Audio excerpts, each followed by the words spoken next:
Welcome to the Camp Guys, a podcast where we talk about the ins and outs of camp ministry. My name is Grayson Phillips, and in each episode, I'm going to lead us as we talk about different challenges we face in camp ministry and how we overcome them. So let's dive right into today's episode.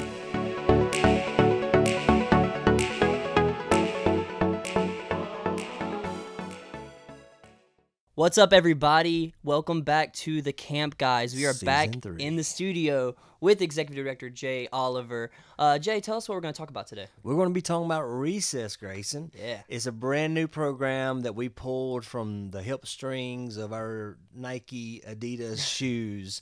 And first of all, wherever you're listening from, North Carolina, Texas, New Orleans, wherever, thank you for joining the Camp Guys podcast, Season 3, Episode 2.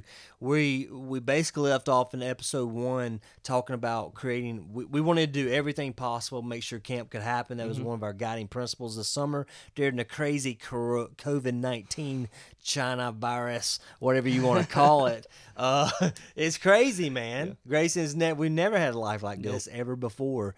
So you may be out there searching for answers. We hopefully we can just pour it in a little bit of your life and be a resource that we always look for. We love resources, man. Absolutely. I mean, if you got some resources, man, give them out. That's the way I feel. But anyway, so everybody started counseling in August. It was crazy. And I will say, August, it's funny because this August for this year was like the most people we've had in August, so far. School after school. It was looking like the best August we'd ever have. It was going to be a great revenue. Yeah. So we made it through summer camp and just paid all the bills. Yep. I mean, it was not really because some of our staff, we did some different stuff, but we started going into August, everybody started canceling. One, because schools didn't necessarily know what was happening in the schools, so they started canceling. So we was like, what we're going to do?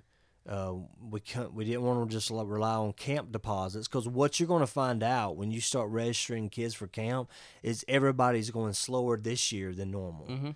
Not everybody's Johnny on the spot this year and ready to sign up because of COVID. Yeah. There's still a lot of fear out there, and nobody wants to send that $4,000 check yet because they have no idea what's still going to happen. So be prepared for that as well. But so we created a new program called Recess. We saw that our local school systems was doing an AB, a D-Day, and a CE day, whatever it is. But basically, kids only went to school really 2 days a week. So it's like, okay, let's create this program called Recess. So we created a program, Recess, and it basically allows kids not to be at home, but to come here for a day or 2 days. We have some kids just come on Wednesday. We have kids that come on Monday, Tuesday. Some kids come on Thursday and Friday. Grayson, you've had an opportunity to be a group leader through the day with some of those kids. We're going to kind of go through that schedule with kids. So let's just talk through. They show at what time? So they get there, start arriving between about 7:30, 8 o'clock, and then right after they arrive, we take them to get some breakfast. So we do the 7:30 thing mainly for the working parents. Exactly. So they can get to work. Exactly. We feed them a hot breakfast, right? You got some biscuits and gravy, bacon, like the full breakfast. It's not just giving them some cereal. Like we're giving them energy because they got a lot to do that day. So a lot of like camp. Yeah, exactly. We want them to kind of experience camp here, but in different light. So we've changed this program, I think, 4 times since it started. We're on day 7 now of doing the program, and it's changing and we're day. Still learning, as we go on. One thing we learned was we had study hall at the end of the day. Now we've moved study hall. Yeah. Now study hall is right after breakfast. So again, the program's name is Recess. You're welcome to copy it. We don't care.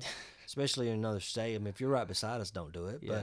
But if you're in another state, you're welcome to steal the program. But right after breakfast, we come in and do about 45 minutes worth of study time. So now these kids are out of school, but yet they still have assignments. Yeah. I saw some math this morning. I mean, you got a bunch of reading assignments. Of reading, all that stuff. So then after, what do they do after morning study hall?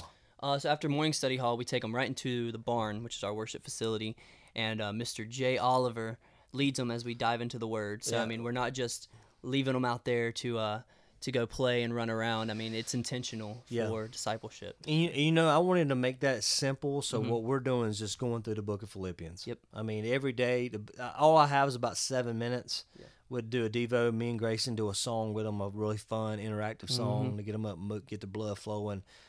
Because as soon as they get done with morning Devo, I'm trying to teach them how to pray too. Yeah. Just because we have a lot of elementary kids, so I'm trying to teach them how to pray. Today, I'm gonna be honest with all the listeners out there. Our first day we had 2. And then the next day we had 4, and the next day we had 6. Today, 7 days into the program, we had 14. Yep, and it's still growing. So I'm predicting that within 2 weeks we're going to max it out. We're not going to ever hit 50 or 60 because we can't handle that.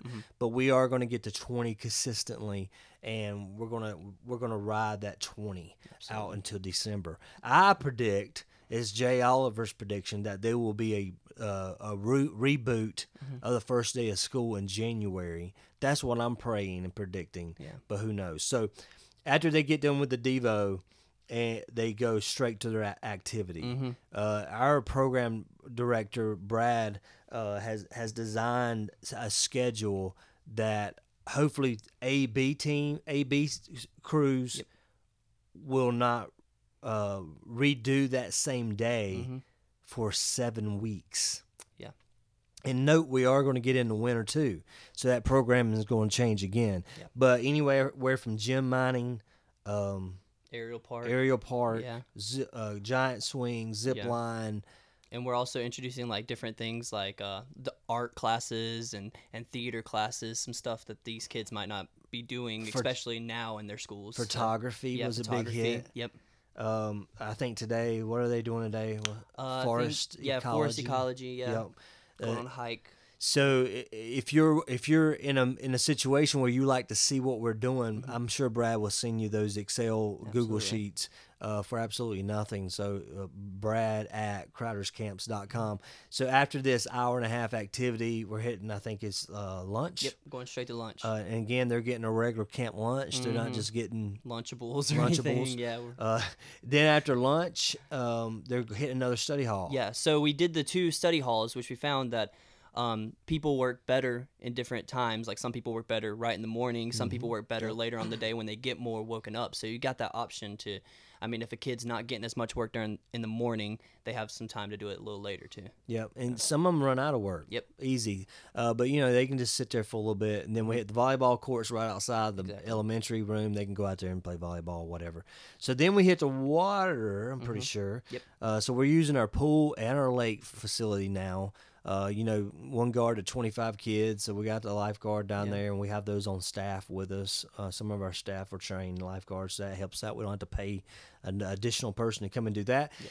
Then after waterfront, if there's more studying or a Zoom meeting, we do that, but typically it's the chill out time. Yeah, we do some team building together, different fun activities like that. They don't know their names, each other's names by now. I mean, they're still playing together and learning more about each other too. So because we found that with the A and B days, I mean, most of the people, it's the same people for each group. Yeah, so I mean, they're getting to know each other and form that team there. So doing some more team building. And that's a very impressive thing. I don't know, it just depends on what state. Some of you guys may be back in school. Who knows? But here's the priority I want you to hear in this podcast right now and for today is you got to keep a spark under you, and you got to do whatever it takes to minister to kids and to give them the camp environment that you believe in so much. I mean, we work so hard to create this incredible camp environment, and when your program shuts down because of a government order or whatever, then you got to create a new one. Yeah, and that's exactly what we did. So we end the day with a movie or some type of relax, because these kids are gone all day long. Yeah, you can tell they're tired. They're going home and they're going straight to bed. Yeah, they're ready to crash. Yeah. And then parents pick up between 5 and 5:30 again with a working family in mind. That's how we designed our program. Some people might say, hey, we're going to do a day camp from 8 to 5. Well, now or 9 to 5 or whatever. Now you're going to cause parents to be late to go into work. Yeah. And it's a hard task on your staff, but you pick the right people and put in place, and next thing you know, it happens. So if you can go on our website, crowderscamps.com. You can click on Recess, get all the information on how we marketed it market it from there. You're welcome to email brad@crowderscamps.com, or you can welcome to email just anybody here at crowderscamps.com, Grayson at crowderscamps, Jay at crowderscamps, and we'll be able to give you any type of information you need. All right. Absolutely. I hope you guys have enjoyed this episode, and we look forward to seeing you on episode 3.